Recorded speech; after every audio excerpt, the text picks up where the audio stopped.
This is Fresh Air. I'm Dave Davies. When my guest, author and medical anthropologist Theresa MacPhail, finished researching and writing her new book, she made some lifestyle changes. She stopped taking daily showers and changing her sheets as often, along with eating more natural food and making sure to get enough sleep and exercise. Her book is about allergies, which are a growing challenge for humanity as our environment changes.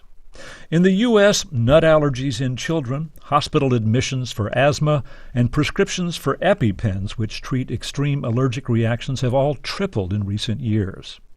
Estimates are that 30 to 40% of the world's population now have some form of allergy. Some allergic reactions are a nuisance, the congestion and burning eyes that come with a high pollen count, and some are deadly, like anaphylaxis that can follow a bee sting, something MacPhail has had personal experience with in her own family. There are allergies to airborne irritants, food allergies, and skin allergies. MacPhail found the causes of allergies to be complex and often misunderstood. For decades, they were thought to mainly afflict people who were nervous, anxious, or temperamental. While there's new science on the causes of allergic reactions, effective treatments are hard to come by and expensive when one shows promise. Theresa MacPhail is an associate professor of science and technology studies at Stevens Institute of Technology in New Jersey. She researches and writes about global health, biomedicine, and disease. She holds a Ph.D. in medical anthropology from the University of California, Berkeley, and the University of California, San Francisco. Her new book is Allergic, Our Irritated Bodies in a Changing World. Theresa MacPhail, welcome to Fresh Air.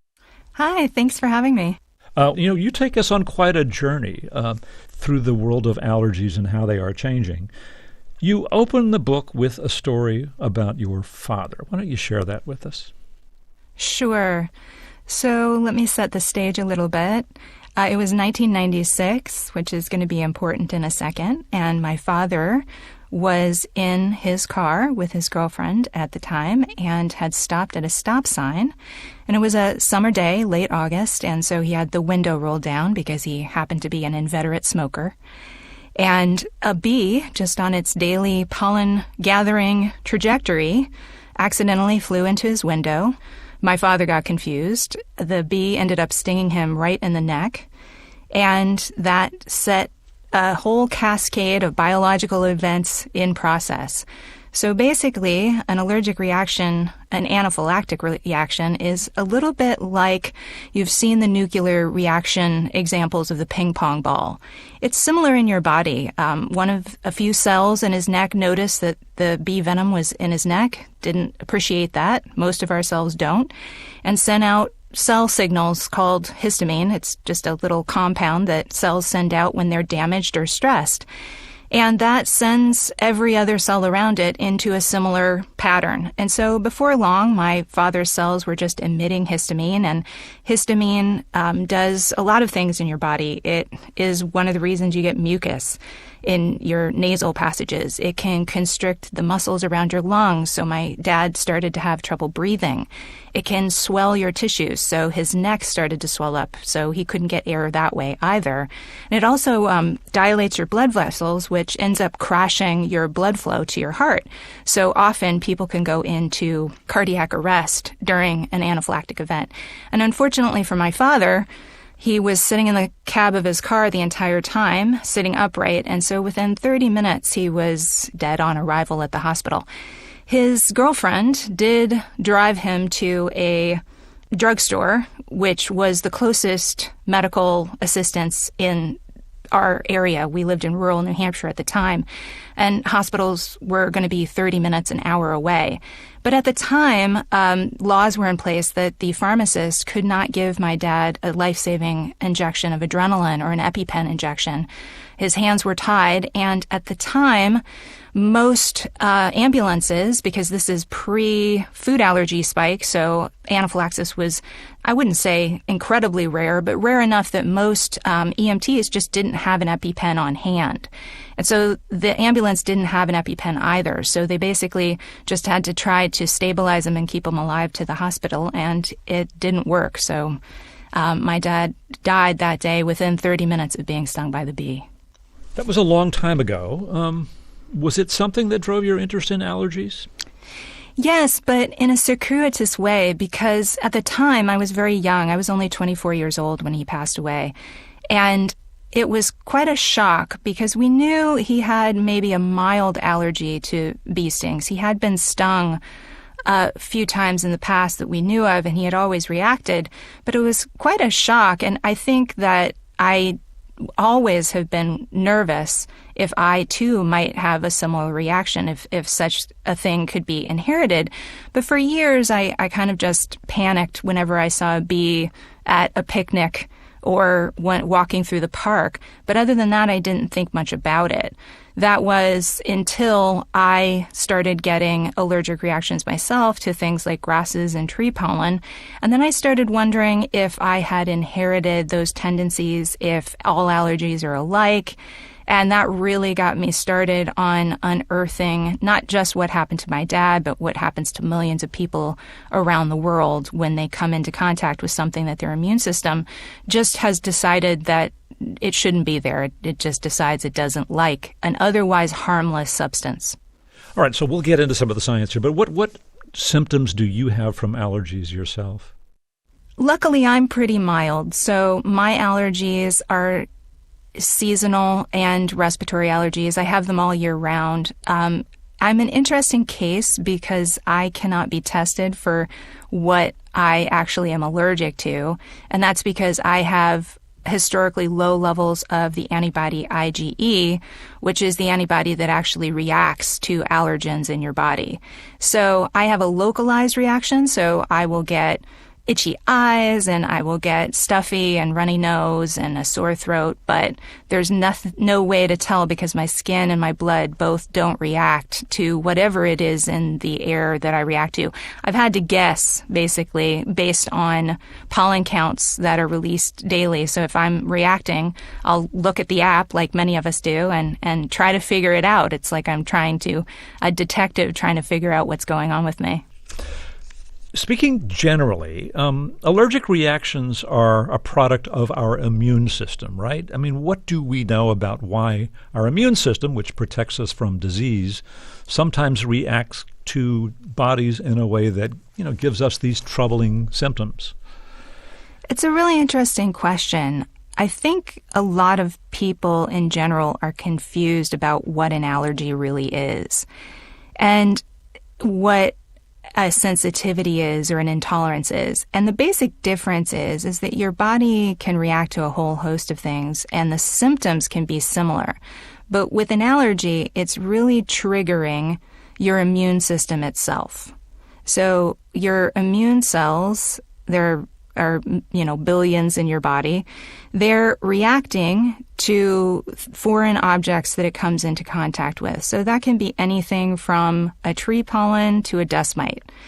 And their jobs are basically, we've heard that they're like police officers. I prefer to think of them as bouncers or curators.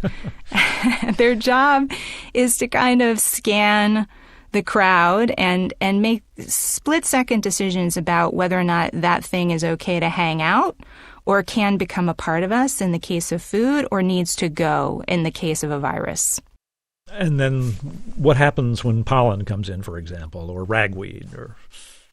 The way I like to think of it is an allergic reaction is usually driven by a class of antibodies called IgE.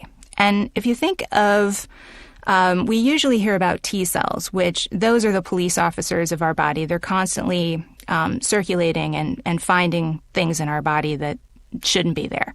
So if a T cell comes into contact with an oak pollen, say, and it says, I don't like the looks of this, it's got to go. It gives that information to a class of cells called B cells. And think of them as nightclub managers in your body, that on the street that the T cell is patrolling. And he shows a picture of this oak pollen and says, hey, I really don't like this guy. If you see him, you got to let me know. Let's contact some people. We got to get it out. And so these B cells, who are like these nightclub managers, basically they go to they produce cells called IgE, or little proteins, Y-shaped proteins. And those are like the bouncers. But if you like to think of this metaphor as in like every IgE is unique to the perp. So at the nightclub entrance, you've got a bouncer there ready to spot oak pollen, but you've got 50 bouncers at the door all looking for specific things. And so when they see it or something similar to it, they send out the signal. So they alert all of the other immune cells that something's up, you got to come and take care of this guy. So that's basically going on in your body all the time. So the things can either stay, have a great dance party in the club with all of your cells, or they've got to go. But you can already see the problems because, say there's a guy who's 6'2" with brown hair, he might look similar to something else, and that antibody is still going to react to it. So that's why you get a lot of people who are allergic to one tree nut will be allergic to all of them, if that makes sense. It's because of the similarities in their protein. And once the bouncers take action, then we have a rumble and your eyes water and you sneeze or your skin breaks out or something worse. Yeah, it's not a very fun nightclub to be in after that. There are interesting theories that help or that may help explain why we see so many more allergies in the United States and around the world. One of them, you say, is the hygiene hypothesis. We're just too darn clean. What's going on here? Right. The hygiene hypothesis, if you've heard about it, you've probably heard that we don't let kids eat enough dirt. They don't play in enough dirt. They're not around enough germs. And that's part of it. So what ended up happening is in the 1970s, this British researcher did a metadata study. So he kind of looked at all the factors involved in developing an allergy. And what he found was that in families that had multiple children, you tended to have the youngest children had much lower rates of allergic disease. And so he posited that that was probably because they had older siblings who got sick a lot. And so they would bring home all of these bacteria and viruses, and the littlest ones would be exposed to a whole bevy of things that maybe the eldest didn't have the same exposures to. And so that there was something about this. There was something about being the youngest that was protective. And in fact, we have seen that people who send their children to daycare centers, there's something about being in a daycare center that is also protective. And it's probably the same theory that you're just getting exposed to more germs on a day-to-day basis. And that at a young age, that's actually helpful because it helps to train your immune system. And so it's not going to be oversensitive when the kid gets a little bit older. Yeah, this is interesting. So our immune system kind of needs to learn the neighborhood. It needs to, to distinguish, get to know the various antigens and either how to handle them or how not to worry about them. I don't know. What happens here exactly? Yeah, that's exactly the theory. It's basically, to go back to the bouncer and the police officer, you're absolutely right. It's getting familiar with everything in your neighborhood. So it's your body learning, oh, Bob just lives down the street. He's fine. I don't have to worry about Bob. And if you get that training prior to the age of 3, there's something about that happens in early childhood development. By around 3, your immune system is kind of set up, and it's very hard to change it after that point. But it's very malleable before that point, which is why early exposures to things seems to be so protective. So the landmark studies that support the hygiene hypothesis were done actually in Switzerland and Germany, where they found that children who were regularly exposed to dust in animal barns. And it's interesting because the animals seem to be a key component. So if you're living on a farm with livestock, you tend, and you're a baby and you're being carried by your mom in and out of this barn where there are pigs and cows and ducks and dogs and whatever, you tend to have very low rates of sensitization and allergic response in those adults once they grow up. So there's something happening. And so the theory is it could be anything. It could be the allergens in the air mixed with certain types of bacteria that would be in a barn. But the animals do seem key. And I will say that if you grow up with a dog in particular, dogs seem to be protective. So people who grow up in a household with a dog also tend to have a slightly lower rate of allergies than people who grow up in a household without pets. Right, but you want that dog when the kids are little, right? Right. Right. And just to come back to this, so the older kids who are actually bringing some of these bugs and viruses home, I mean, they're not getting that exposure when they were younger, and it might have been more beneficial to their immune system? Right. So when we talk about the immune system, I often heard the experts that I talk to talk about it's needing to be trained to tolerate certain things. And one of the most interesting things is we don't really understand tolerance. For instance, all the foods we eat are foreign. So we should respond to them in some way because they are foreign particles entering our system, except that, of course, we don't. We accept them, we break them down, they become part of us. And so the real question is, how does a cell make that decision? And it seems to be trained very early on in the development of the immune system once the child is born to age 3, that it is learning slowly how to do that, how to differentiate. So our cells, by being exposed to a multiplicity of things, somehow learn to be more tolerant. Right. And it's interesting you note that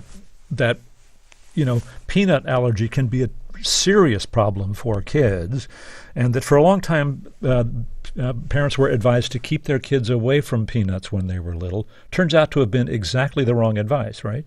Correct.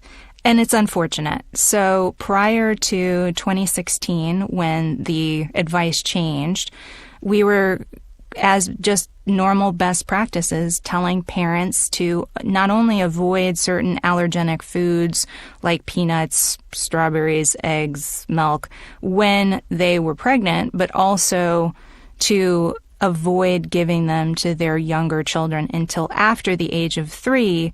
And it turns out that was exactly the wrong advice. And the way we figured that out is a researcher from Israel actually noticed that in places that supplemented their young children's diet with bamba, or this like peanut paste, they actually had incredibly lower rates of allergy to peanuts. And so he did a more official study and did find that the early exposure seemed to be protective. But the tricky thing is it's not protective for everyone. So if you give a 6-month-old baby a trace amount of peanut butter, say, some of them will learn to tolerate it, and some of them will still react because they might already have been sensitized through their skin. And so it's a dice throw. And the best practice now is we tell them, expose to a tiny amount and see what happens. But we could also be seeing an earlier reaction because they've been pre-sensitized. So that's the best advice we can give for now, but it's not perfect advice. Before we wrap up this discussion of this hygiene hypothesis that increased allergies is in part a function of us getting less exposure to germs and other pathogens when we're little, there's other evidence that kind of leans the other way, that countries with larger families that are more based in rural areas are also finding allergies steadily increasing. So it's not all so clear, is it? No, not at all. And in fact, so I grew up in rural Indiana when I was younger, and if this were true, you would think that people growing up in my town, which was a farming community, would have a much lower rate of allergies. And in fact, we don't either. And a researcher at the University of Nebraska found that farmers are sensitized to whole bunches of things, particularly mold, because as grain is stored, it produces mold. So they have a pretty high rate of asthma as well. And so that is kind of flying in the face of this whole theory that if somehow magically, if you're exposed or if you live the way that we used to live, that somehow you're protected, but that doesn't seem to be the case. And the other big evidence is places like Uganda, for instance, which is still fairly rural, although, a lot of people live in Kinshasa, the city center. But what researchers there have found is that even in the smallest farming villages, if you go out and you look at sensitization rates, they're quite high, and that people are starting to develop more respiratory allergies, especially. So it's complicated. It's complicated. There are theories about how our diet and changes to the microbes in our gut, the so-called microbiome, are affecting the course of allergies. What's the theory here? Well, I went to the University of Chicago to talk to one of the top microbiome researchers, and she specifically looks at the development of allergies in relationship to the composition of our gut microbiome. So most people have probably heard by now that billions, trillions of bacteria live inside of our intestinal tract. Our guts are just replete with things that are not us, but that help break down foods and are the reason that we can eat food and turn them into things and stay alive, basically. One theory about the rise of allergies is that over the last 200 years, our diets have gotten dramatically different in terms of what we eat, the types of food we eat. So more processed foods, less fresh fruit and vegetables, different foods, so different diet, and we just eat in a different way. We cook differently, we manufacture differently, we grow differently, and so that we're feeding ourselves different food, which is a problem for the microbiota that have co-evolved with us. So for millennia, for thousands of years, they got the same diet or a similar diet. And now suddenly they're being flooded with a lot more fats, a lot more sugars, a lot less fiber. I don't know about you, but I really don't get enough fiber. And that's the majority of us. And so fiber is necessary for a lot of those good, healthy bacteria that are helping us to digest food. And so the theory goes, without all of that, there has been a difference in the composition of what types of bacteria are thriving, what ones are accidentally being starved because they're not getting the right types of food from us anymore. And so if you change that balance in our gut microbiome, then you're throwing off the immune system itself. And there's also the matter of antibiotics. I mean, we get antibiotics when we have ear infections as babies, and we're eating, food from livestock that have been given antibiotics. Is that a part of this? Yes, absolutely. Researchers were constantly harping on about especially the antibiotics being given to the livestock. But even studies have been done to show that if children have repeated doses of antibiotics prior to the age of 2, it dramatically alters the makeup of their gut microbiome. Because when you take an antibiotic, it's not choosing which bacteria to affect. It's affecting all of them. So sure, it's taking out the bacteria in your ears that are causing the ear infection, but it's also killing a lot of healthy, good, positive bacteria in the guts. And so we found that if children get too many doses of antibiotics too young, they do tend to be more prone to develop eczema, asthma, and food allergies as they age. Yeah, I think of these problems with, our microbiome as affecting, digestion, but it affects the entire immune system, therefore things like eczema and all of the other things as well. Yes, absolutely, because our guts are lined with mast cells, and they're basically just a thin layer of cells that are part of our immune system that are part of that process. So they can send up those histamine flags also. They can start a reaction also. So in a child that has food allergies, they might not actually have gastrointestinal symptoms. They might get hives, or they might develop an itch, or they might get wheezing. They might have a wheeze instead of an upset stomach, or they could get stomach pain, and or in worst case scenarios, as we know, they'll be similar to what my father went through. They'll go into an anaphylactic attack and have a much more serious response from eating a food. So what's your advice for what we should be eating and not eating? This is so difficult. One of the biggest problems that I faced when I was writing the book is I really wanted to give people hard and fast tips to avoid allergies. But, even the top researchers, there are so many hundreds of different bacteria in our guts.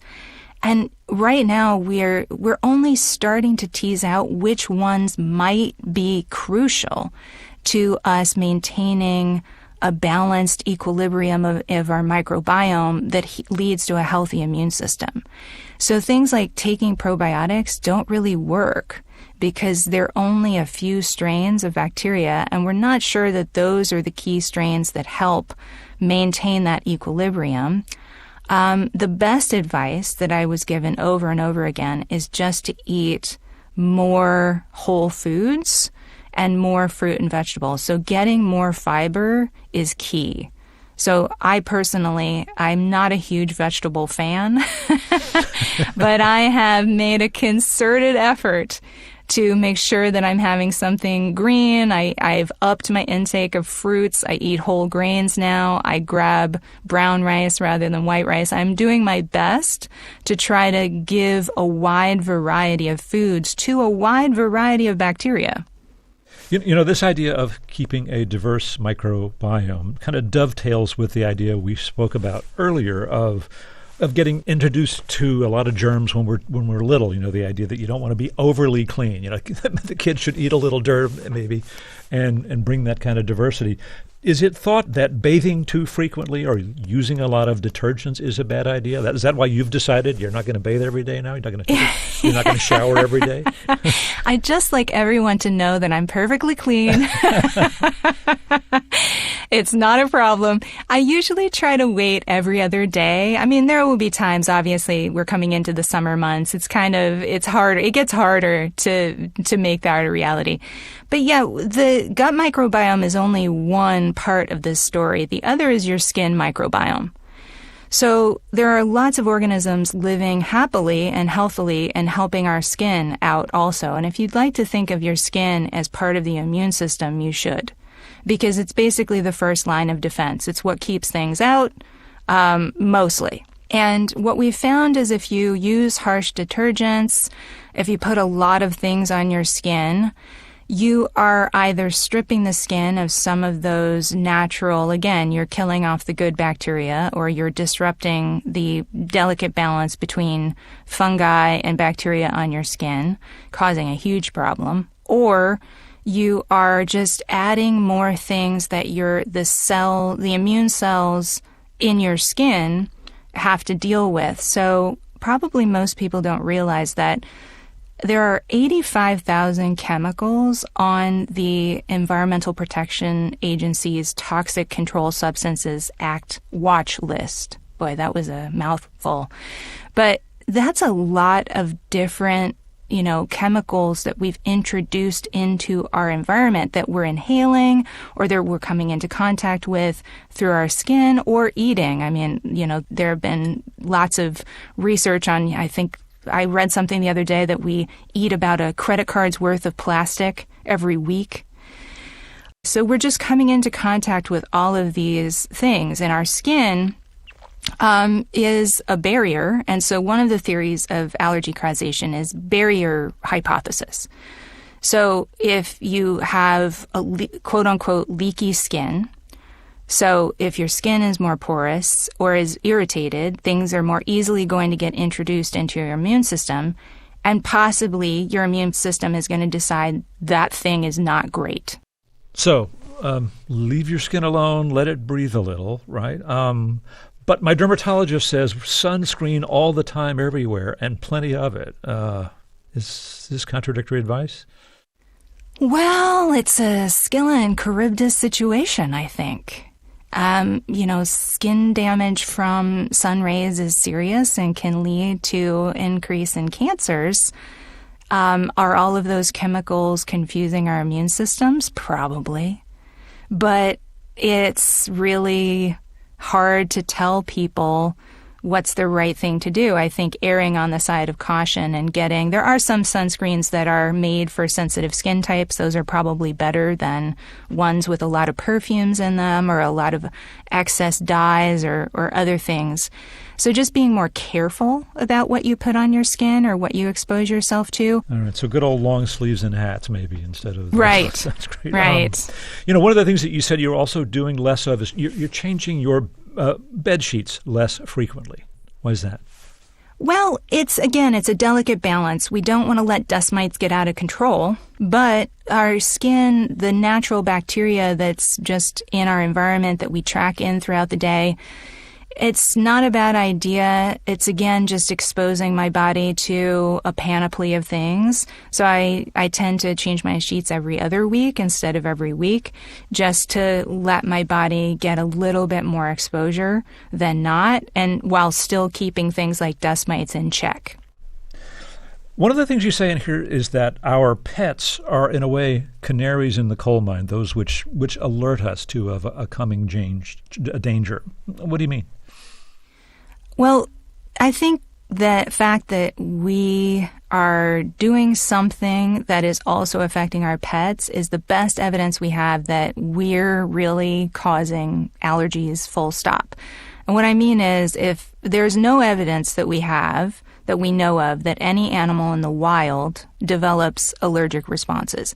So all mammals, all animals have immune systems, but only the ones that live with us are negatively reacting the way that we are. So dogs, cats, birds, horses, some pigs, some cows, although less so because they live in barns, not with us. But anything that is really a companion animal has been showing signs of the same sensitization that we are. So in dogs, it'll be a lot of scratching, a lot of itch. In cats, it can be scratching, but it can also be wheezing. A lot of cats get asthma, just like we can get asthma. For birds, it's the same. It's asthma and itch. And for horses, it's asthma and itch also. And so we've been seeing, I actually went to Cornell to their veterinary school, which is one of the best veterinary schools here in the U.S., and they said it's absolutely the fact that there's more allergies in pets, except that it's less diagnosed and less surveyed, so we don't have solid numbers, but they've been seeing an increase in rates, and it's becoming a larger problem. And their hypothesis is that it is directly linked to lifestyle, since our pets are living exactly like we're living, and we have also changed their food. So a lot of this is that we're producing their food exactly the way we produce our food. I know pet owners who are worried about this. I have a friend whose cat is just scratching itself, and this has been going on for months, and their owner's been trying to figure it out. Do we need pet allergists, or I don't know, what do we do? I think more and more veterinarians are getting on board and learning about and being trained to spot allergies because it is becoming such a big problem. And often the fix is a specialized diet. Unfortunately, they can be allergic to their food or something in their environment just the ways that we can. And interestingly enough, a little fun fact is that they can actually be allergic to our dander. So all dander is dead skin cells. And so they can actually become sensitized to our dead skin cells, just like we are sensitized to them. And they're complaining to each other about us. Mm-hmm. I want to talk a little about treatments. You say the most common treatment for typical respiratory allergens is simply avoidance, right? Keep an eye on the pollen count, try and avoid it. Beyond that, you say, thorough household cleaning is something that is done, washing all of the bedding, showering as soon as you come home on a day when the pollen count is high. That would seem to contradict the earlier advice about, tolerating, the microbes around us. Right. But if you wash right when you come in during the pollen season, you're getting the pollen off of your body. You're basically coated in pollen. If I take a walk through Central Park right now, and I come in, I'm coated in multitudes of pollen. So just getting that off of you, if you happen to be pollen allergic, is a great idea. The treatments that we have for allergy are not great until recently. They've been the same for approximately 200 years. There hasn't been much advancement in allergy treatments.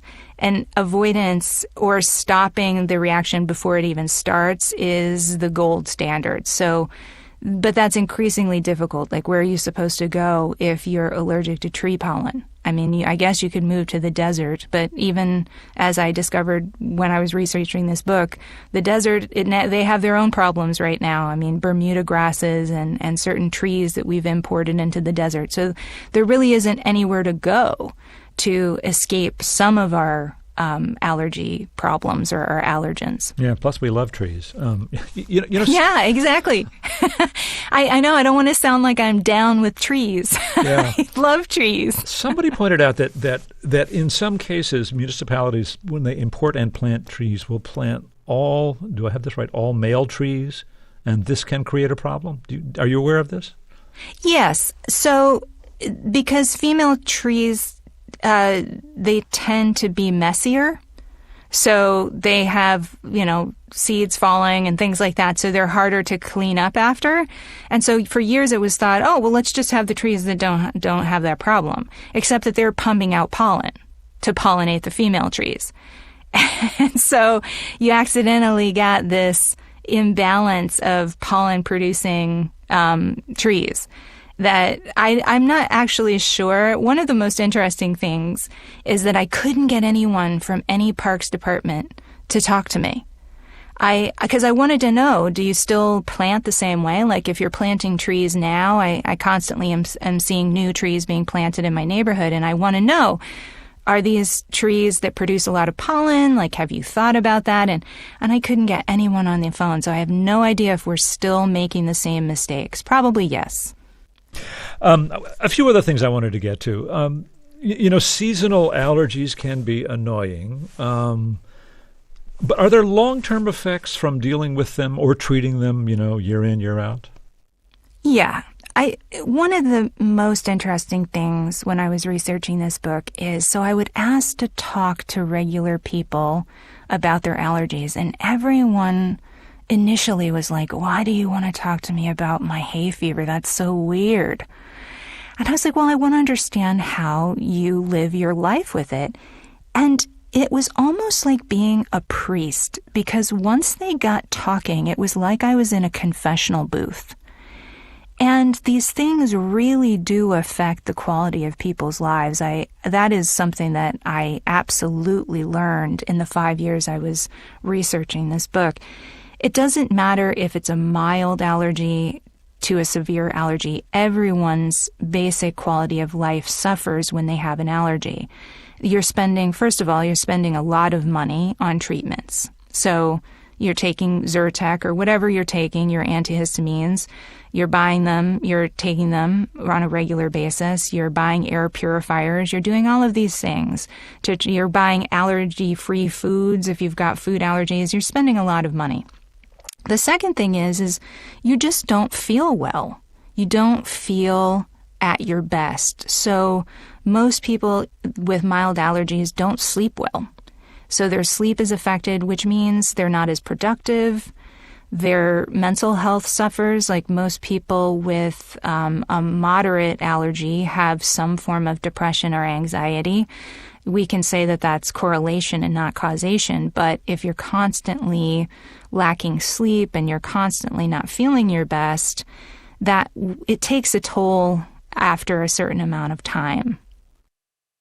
And does it grind down the body in any way physically or do? Absolutely. I mean, people that have allergies, seasonal allergies especially, you're more likely to get sick because think of it as, say you're at a gate at Yankee Stadium and your immune cells, like we're back to the bouncers.